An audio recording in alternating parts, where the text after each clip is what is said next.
بہت بہت شکریہ، بہت بہت شکریہ۔ جیتے رہو نوجوانوں، جس میں لڑکے اور لڑکیاں دونوں شامل ہیں۔ مجھے یقین نہیں تھا کہ اس کانفرنس میں اتنے نوجوان آئیں گے۔ بہت سے ہزاروں کی تعداد میں باہر بھی کھڑے ہوئے ہیں، میں ان کا بھی شکریہ ادا کرتا ہوں۔ لوگ کہتے تھے کہ پاکستانی ادب سے اور ثقافت سے نوجوانوں کا کوئی تعلق نہیں رہا ہے، وہ یہاں آ کے دیکھیں کہ کتنا تعلق ہے۔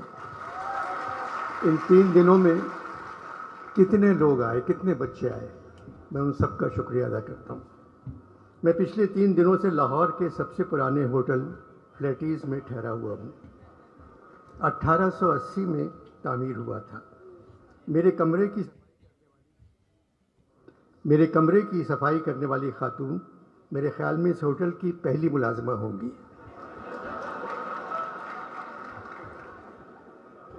آج صبح میں نے ان سے کہا، آپ زحمت نہ کریں، آپ کہاں رہتی ہیں، میں آ کر آپ کے کمرے کو صاف کروں گا۔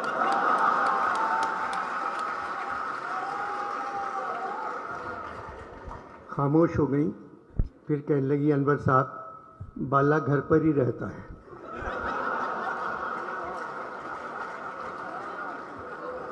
شاید میرا خلوص وہ نہیں سمجھی۔ میں نے پوچھا کہاں کی ہو، تو کہنے لگی گجرات۔ میں نے کہا مسلم لیگ قاف کی طرف ہو؟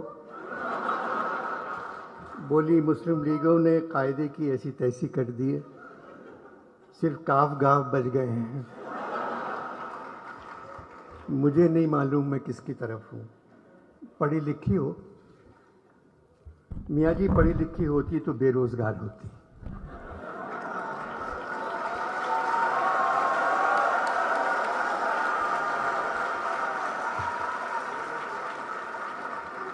یہاں تو تنخواہ مل جاتی ہے۔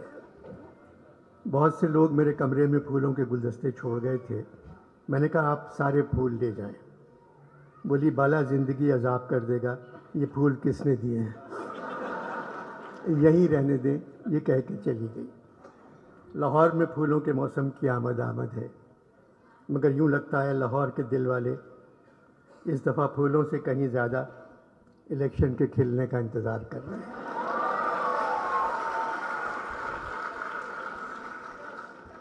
الیکشن ہوں گے یا نہیں، یہ بات نہ الیکشن کمیشن جانتا ہے، نہ سرکار،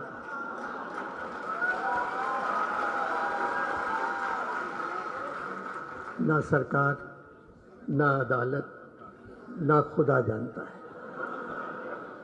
صرف فوج جانتی ہے، مگر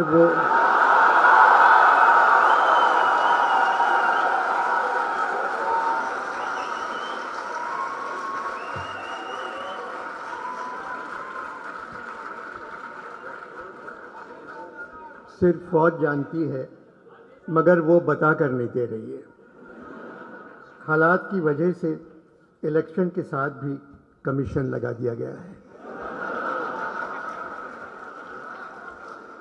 اور ہم سب جانتے ہیں یہاں بغیر کمیشن کے کوئی کام نہیں کرتا۔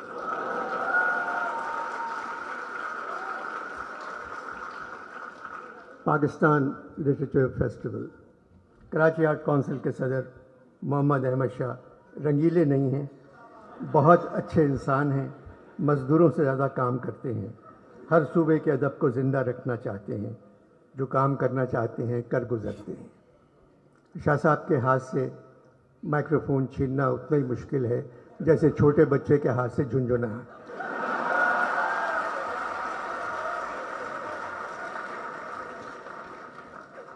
15 برسوں سے کراچی میں ادبی کانفرنس کروا رہے ہیں۔ اس سال 3 دنوں میں تقریباً 60,000 لوگ اس کانفرنس میں آئے۔ لاہور میں بھی یہی حال رہا۔ ان 3 دنوں میں میں نے پنجاب کے نوجوانوں کو دیکھا، آنکھوں میں چمک، پیشانی پر روشنی، چہرے درخشاں، ہاتھوں میں سیل فون، مگر پیشانی پر روشنی سیل فون کی نہیں تھی۔ ان کو دیکھ کر مجھے ایسا لگا پاکستان کا مستقبل روشن ہے۔ اس کانفرنس میں ادب پر بات ہو رہی ہے، ہال نمبر 1 بھرا ہوا ہے، لوگ کھڑے ہوئے ہیں، جگہ نہیں تھی۔ کلچر پر بات ہو رہی ہے، ہال بھرا ہوا ہے۔ مصوری، موسیقی اور تعمیر پر بات ہو رہی ہے، ہال بھرا ہوا ہے۔ حالات حاضرہ پر بات ہو رہی ہے، ہال خالی ہے۔ 15-20 لوگ بیٹھے ہوئے تھے جن کے رشتہ دار موجودہ حکومت میں ہیں۔ 4-5 لوگ ایسے تھے جن کا تعلق فوج سے ہے۔ جمہوریت میں جو بھی حکومت ہو، ہمیں اس کی عزت کرنا چاہیے، ہمیں ان کی حفاظت کرنا چاہیے، کیونکہ وہ ہماری حفاظت نہیں کرتے۔ مگر حکومت جمہوری ہے، ہماری فوج بہت طاقتور ہے، اس لیے ہر جمہوریت میں وزیر اعظم سے لے کر سارے وزیر بچہ جمہورہ بن جاتے ہیں۔ ڈگڈگی ہلا کر کوئی ان سے کہتا ہے اوئے بچہ جمہورہ کھڑے ہو جا، وہ کھڑے ہو جاتے ہیں۔ اوئے بچہ جمہورہ اب چل، سب چلے جاتے ہیں۔ بچہ جمہورہ کا تماشا ہم سڑکوں پر 75 سال سے دیکھ رہے ہیں۔ ایک آدمی کے ہاتھ میں ڈگڈگی، ایک بندر پر چادر پڑی ہوئی، ڈگڈگی بجانے والا اس سے جو کہتا ہے بندر وہی کرتا ہے۔ ایک تھیوری ہے کہ انسان پہلے بندر تھا، مگر نئی تھیوری یہ ہے پاکستان میں جمہوری حکومت میں انسان سے بندر بن جاتا ہے۔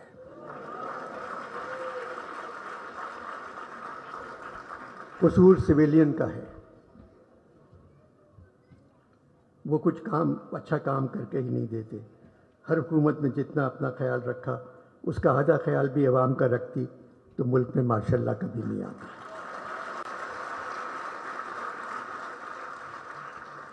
75 برسوں میں فوج نے تقریباً 35 برس ہم پر حکومت کی ہے۔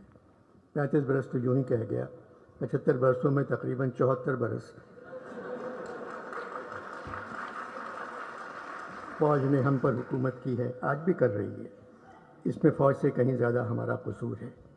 فوج ہماری ضرورت ہے، مگر جمہوری دور میں نہ جانے کیوں ہم فوج کی ضرورت بن جاتے ہیں۔ جو سپاہی حکم کے تحت قتل کرتا ہے یا جو سرکاری ملازم قوانین کی تکمیل کروانے میں کسی کو اذیت پہنچاتا ہے، وہ خود کو ذمہ داری سے آزاد سمجھتا ہے کہ حکم کے نوکر ہیں۔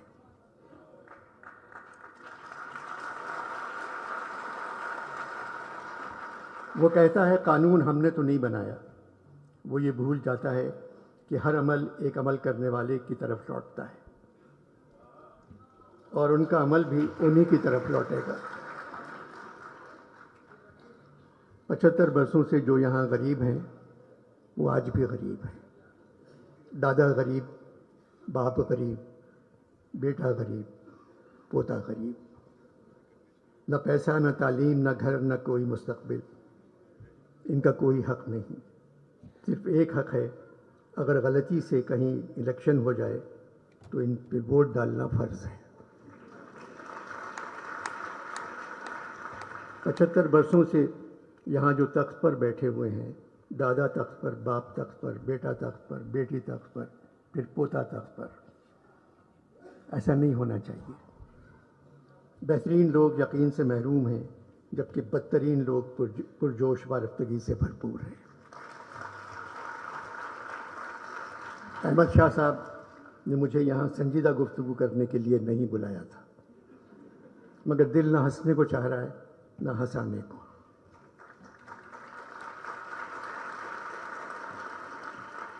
ہندوستان میں پٹھان نے تمام ریکارڈ توڑ دیے ہیں۔ تاریخی کامیابی، پاکستان میں پٹھان پر ایف آئی آر کٹ ہو گیا۔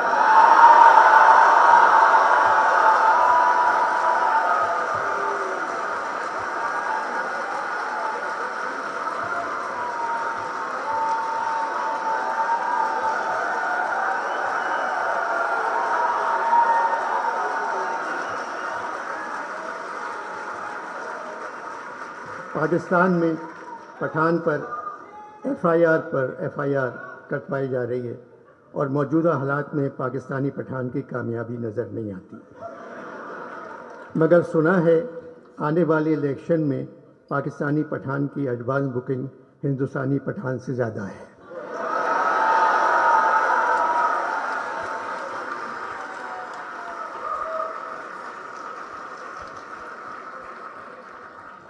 میرا وطن پاکستان نمک پیدا کرنے والے ملکوں میں دنیا پہ دوسرے نمبر پہ آتا ہے، لیکن نمک حرام پیدا کرنے والوں میں نمبر 1 ہے۔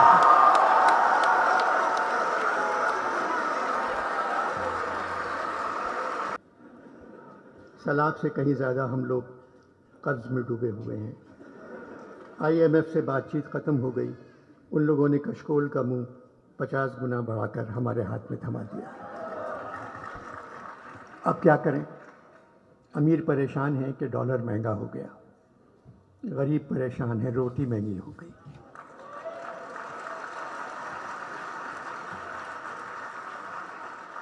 جو حال اس وقت پاکستان کے ہر شہر کا ہے، آگرے کا بھی یہی حال تھا۔ جب نذیر اگرآبادی نے لکھا تھا، جب ملی روٹی ہمیں سب نور حق روشن ہوئے، رات دن شمس و قمر شام و شفق روشن ہوئے، اپنے بیگانوں کے تھے لازم جو حق روشن ہوئے، 2 چپاتی کے ورق میں سب ورق روشن ہوئے۔ ایک رکابی میں ہمیں 14 طبق روشن ہوئے۔ ایک جگہ اور کہا ہے، پوچھا کسی نے یہ کسی کامل فقیر سے، یہ مہر و ماہ حق نے بنائے ہیں کاہے کے؟ وہ سن کے بولا، بابا خدا تجھ کو خیر دے، ہم تو نہ چاند سمجھے نہ سورج ہیں جانتے، بابا ہمیں تو یہ نظر آتی ہیں روٹیاں۔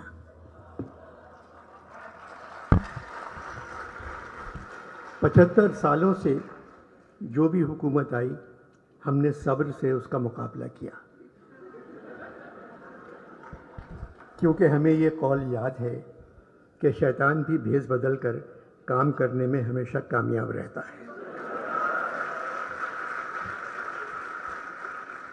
ہم تو صرف خاموش بیٹھے تماشا دیکھتے رہتے ہیں، اس نشان راہ سے دور جس کی عادت ہو گئی ہے، اس نقصان کا اندازہ بھی لگانے کی ہمت نہیں رہی جو ہم کو پہنچنے والا ہے۔ محمد احمد شاہ کی اردو سے محبت ان کو لاہور لے آئی۔ میں پہلے کہہ چکا ہوں، کراچی میں 15 سال سے یہ کانفرنس ہو رہی ہے، شہر کے حالات کچھ بھی ہوں، کانفرنس جاری رہتی ہے۔ آرٹ کونسل کے باہر گولیاں چل رہی ہیں اور کانفرنس میں فیض صاحب پر بات ہو رہی ہے۔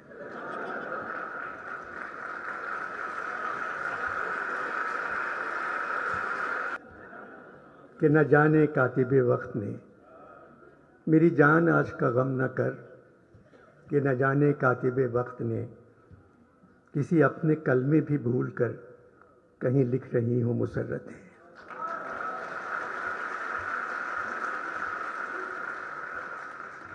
دیر سے آنکھ پہ اترا نہیں اشکوں کا عذاب، اپنے ذمے ہے تیرا قرض نہ جانے کب سے۔ پیسہ کا قرض ان کے آنسو تھے، ہمارا قرض بالکل الگ ہے۔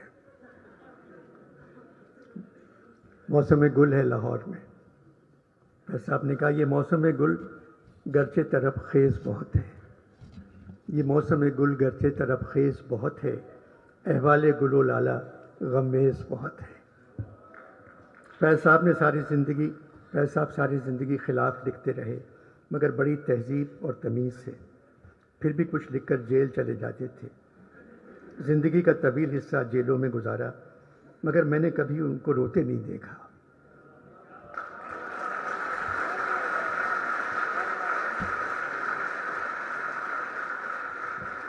ایک مسکراہٹ چہرے پر بکھری ہوئی ہوتی تھی، کہتے تھے مسکرانے کے علاوہ اور کیا کر سکتے ہیں، نہ ہم بدل سکتے ہیں نہ یہ لوگ بدلنے کے قابل ہیں، جبکہ خود فوج میں کرنل تھے۔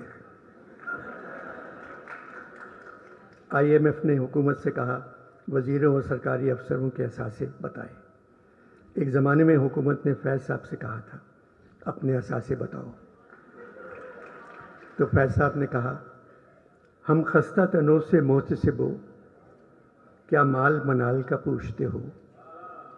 جو عمر سے ہم نے بھر پایا سب سامنے لائے دیتے ہیں۔ دامن میں ہے مشت خاک جگر، ساغر میں ہے خون حسرت میں، لو ہم نے دامن جھاڑ دیا، لو جام الٹائے دیتے ہیں۔ فیض صاحب اسی صدی میں پیدا ہوئے جس صدی میں اقبال پیدا ہوئے تھے۔ اقبال اس صدی کے سب سے بڑے شاعر ہیں، پھر فیض کا نمبر آتا ہے۔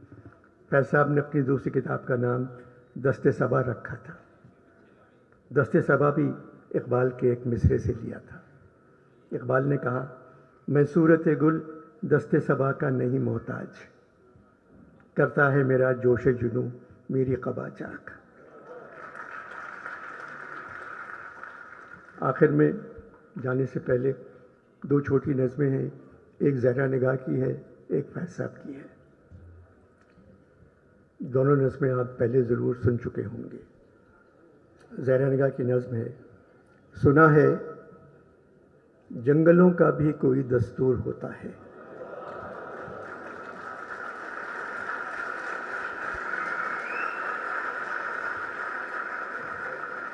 سنا ہے جنگلوں کا بھی کوئی دستور ہوتا ہے، سنا ہے شیر کا جب پیٹ بھر جائے تو وہ حملہ نہیں کرتا۔ یہاں شیر سے مراد نون نہیں ہے، اصلی شیر ہے۔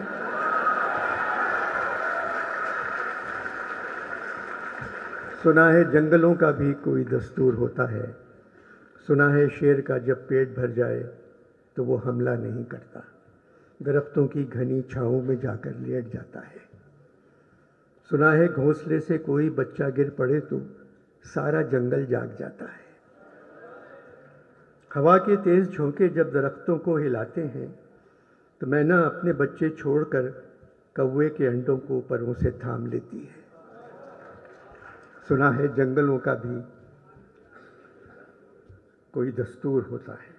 کسی ندی کے پانی میں بہے کے گھونسلے کا گندمی سایہ لرزتا ہے تو ندی کی روپہلی مچھلیاں اس کو پڑوسی مان لیتی ہیں۔ کوئی طوفان آ جائے، کوئی پل ٹوٹ جائے تو کسی لکڑی کے تختے پر گلہری سانپ چیتا اور بکری ساتھ ہوتے ہیں۔ سنا ہے جنگلوں کا بھی کوئی دستور ہوتا ہے۔ خدا بندہ جلیل و معتبر دانا و بینا منصف و اکبر، میری اس سرزمین پر جنگلوں ہی کا کوئی دستور نافذ کر۔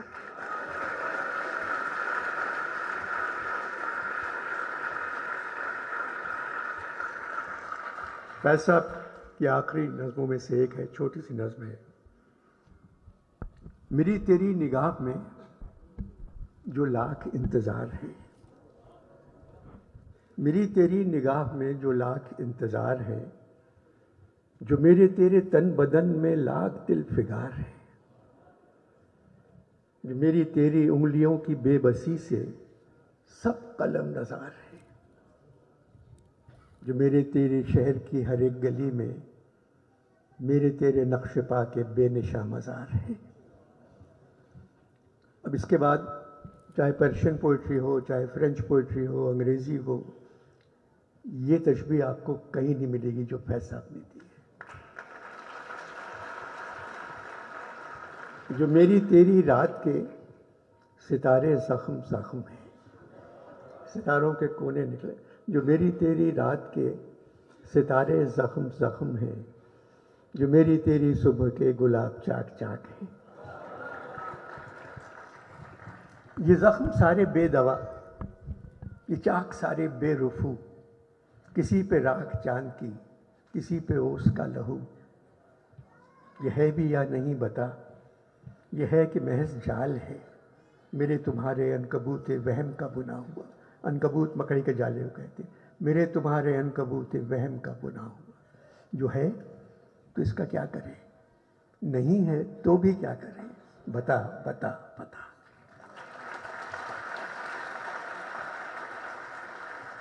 پاکستان کی سرزمین دنیا کی خوبصورت ترین سرزمین ہے۔ بس ایمانداری کی کمی ہے، بے ایمانی کی زیادتی ہے، تعلیم کی کمی ہے، جہالت کی زیادتی ہے، تہذیب کی کمی ہے، بد تہذیبی کی زیادتی ہے، سچائی کی کمی ہے، جھوٹ کی زیادتی ہے، وفا کی کمی ہے، بے وفائی کی زیادتی ہے، انصاف کی کمی ہے، ناانصافی کی زیادتی ہے، عزت کی کمی ہے، بے عزتی کی زیادتی ہے۔ اس سسٹم کو صرف میرے ملک کے نوجوان بدل سکتے ہیں جو آج یہاں موجود ہیں۔